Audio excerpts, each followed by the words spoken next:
Alright, so we're back. I've got a quick video for you today.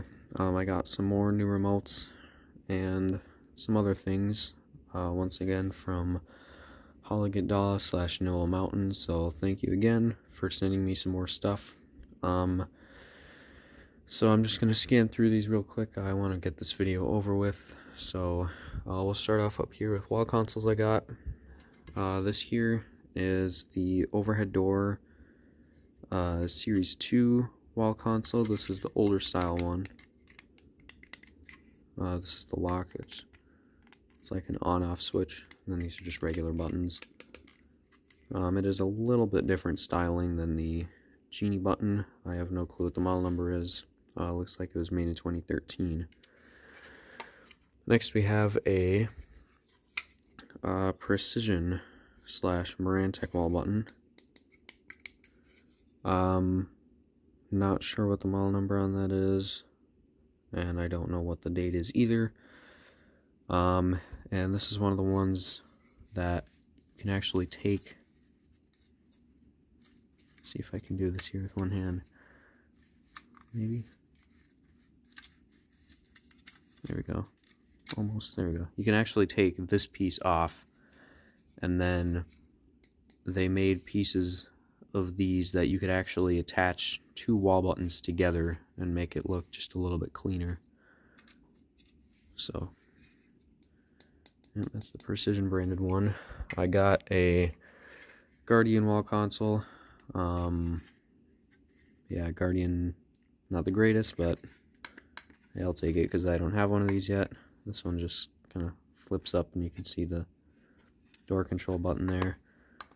And then you've got your light, and then your lock, you slide it over, and you see that little red. That's how you know that it's locked.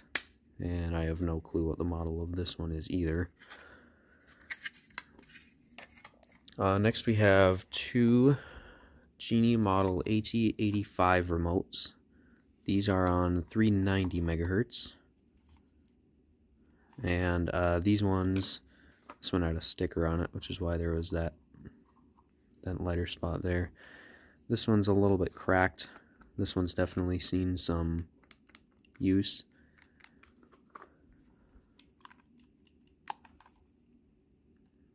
But I'm assuming they still work, and if they do, well, let's see. I have a third AT85 that is actually on 320 megahertz, so a more rare version of it. These also have visor clips too, which is nice. Both of them do. And and then these ones are 390, and I do have, there is a receiver for these. I didn't get it. I'll be getting that one next time. I do have a receiver for these that are they're kind of closer to this color. That would have been for the AT85A, I believe it was called, which was the tan cased version of this. And I'm actually going to, sometime in the next couple days, I'm going to take out the that Genie chain drive there and hook up that receiver and see if I can get this set to work, because that'd be pretty cool if I could do that. So anyway, there's those two. Next we got two more of these Genie GT912 remotes. This one right here is in really nice shape. Looks brand new. Pop this open here. Let's see. There are the dip switches in there. The other one is the same thing. I believe the other one of these that I have, the 912, is actually red, and these are the newer ones that are white. So next we have the Precision remote that goes right along with the Precision wall console here. Same thing as a Marantec remote. This is the model M3-2312. It is 315 megahertz. I do have a, well, I do have a Marantec I don't know, it's not really a Marantec version. It doesn't have any branding on it at all. It's completely blank. And then I have a 4-button Marantec remote of this style as well. This one right here is a really old one. As you can clearly tell, this is a NuTone model 595T solid state remote. I have no clue when this thing was made. I believe this would be 1970s, but this thing is kind of falling apart, but that's alright. It's still pretty cool to have. So this is the button for it. I can actually take this visor clip. Let's see. I have another remote that's well, it uses the same visor clip as this. It's called Electronic Key. And then I do actually have a NuTone receiver. I believe this is a model 590R. So maybe that's actually quite possible that this remote is the kind of remote that would have gone to that receiver. Now, of course, this is analog, so I would not be able to get that to work with that receiver without tuning it, and I have no tuning rods, and I don't even know if this remote works to begin with. I take this apart, you can see there are the analog guts, and this is the button. It's just like a little contact. If I can figure out how to tune these things, maybe I'll try that receiver. Let's see if I can get this back together now. Or is it the other way? It's the other way. Yeah, so this is kind of falling apart, but that's okay. This is still a really cool remote to have. It looks like kind of looks like a light switch almost. Next we've got this. I have, let's see, with this style I have like 4 of these remotes, and then I have a single button. This one, however, was brand new in the box. That's what it says there. This is a 3-button Wayne Dalton remote, the green LED, model 02-3047-3BUH on 303 megahertz. And then we have the visor clip for it, and the programming instructions. It says to a quantum and classic drive opener, and actually it looks like there was also a 2-button version of this.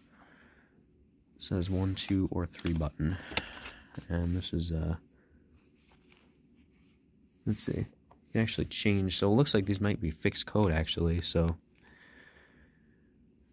I guess to change the code, you would push and hold the button, and then you keep holding it until the green light starts to flash. There we go. You can let go and then push and hold, and then you keep holding until it flashes again, and then let go, and then it just changes to a random code, and then you program it. You program it the same way as you'd program it to like a LiftMaster. So that's interesting. Didn't actually realize these are fixed code, but there are no dip switches inside there. No dip switches. So I have that. Next, I've got this. This is a hardwired Genie keypad, actually the same kind that my great-grandma has on her Moromatic.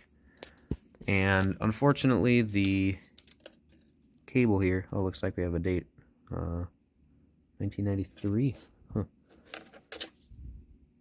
Or maybe not. That says 0706. Maybe it's not a date, who knows. This could be around 93, I don't know. But unfortunately, this little cable thing is cut because he wasn't able to get it out without doing that. So I will try to fix that and see if I can get this thing working, because that'd be cool if I could. But this is the keypad itself. This just goes on the outside. There's really nothing on the back. And then this is the wiring box thing. And I'll show you what's inside this. So pretty much all it is, that big white box there is a relay. You have 4 terminals. Let's see, 2 of them would be for power, and the other 2 would be running to the opener. I have no clue which is which, because they're not labeled.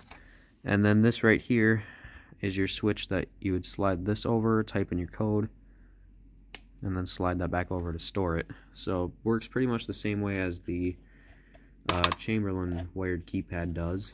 So this is pretty cool. Hopefully I can get this thing working and try it out on something someday. Next we have this. This keypad is a Wayne Dalton keypad. The way this works, you push on and then you type in your code. So I have no idea what openers this would have come with. I'm assuming like the classic drives. This is the model KEP-IV. It is on 372 megahertz. Looks like it was made 2001, because I know in 2015 they were not making Wayne Dalton openers anymore. And then that's your battery cover. It just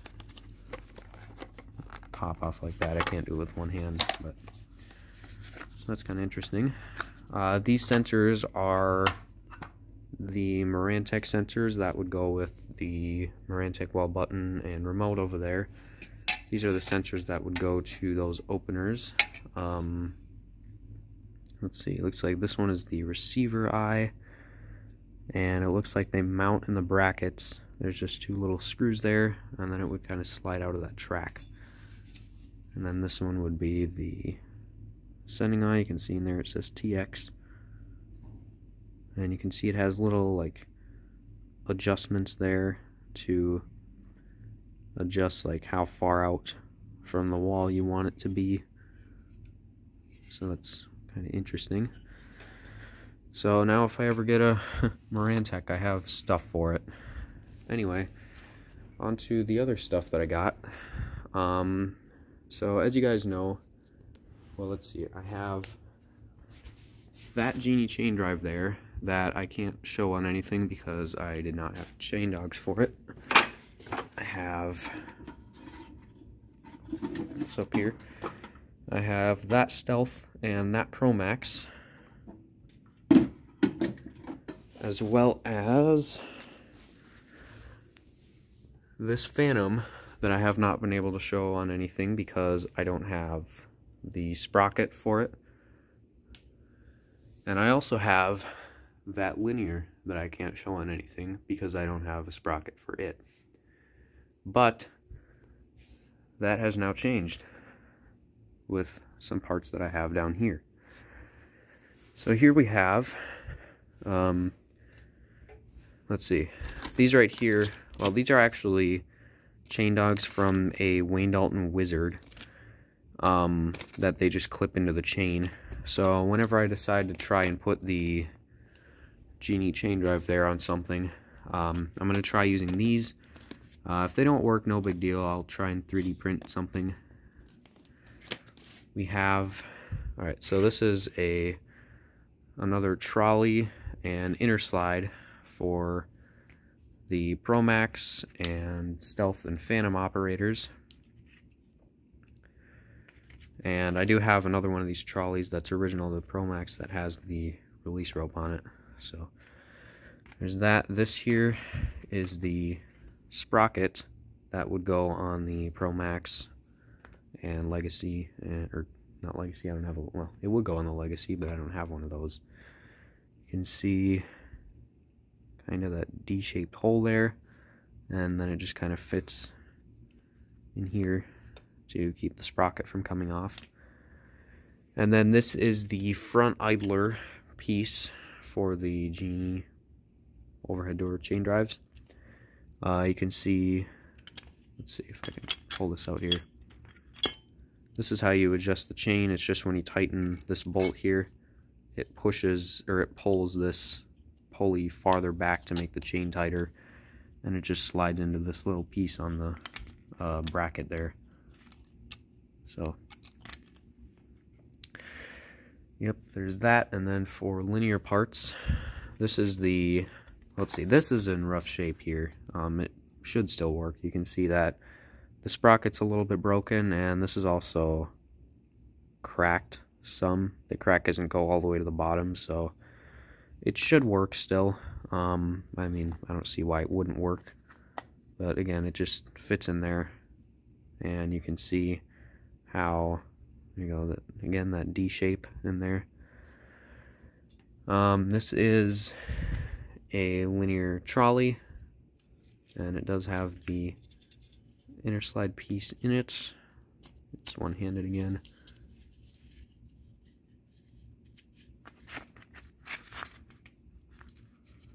Come on, get out of there. There we go. So this one, it just bolts onto the chain. This one actually works the same way. It just bolts onto the chain with these. This here is the turnbuckle chain adjuster thing for the linear. It's just 2 master links, and then you turn this to loosen and tighten the chain. And then this is the idler for linears. So yeah, and then as for like a release handle for this trolley, if I need to, I can just take the one out of that linear, because I do still have hardware and stuff for that operator. I don't even know if you guys even remember that I have that linear. I've made like, I think I've only made 1 video on that thing. But anyway, so if I can now show on the mini door, at least. Not sure about the small door yet.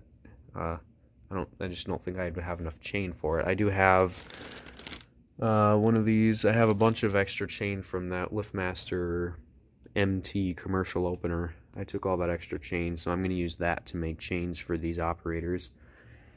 So now I can actually, except for my commercial operators, I can show every single one of my residential operators on the mini door now. So I can now show the Genie CH130, the Genie Stealth, the Genie Pro Max, the overhead door Phantom, and the linear. So if anybody would like to see any of those, let me know, and I will be happy to do that. Anyway, I've been talking for almost 17 minutes, so I'm going to shut up, and I'm going to get upstairs where it's a little bit warmer. So thanks for watching, and we'll see you guys in the next one.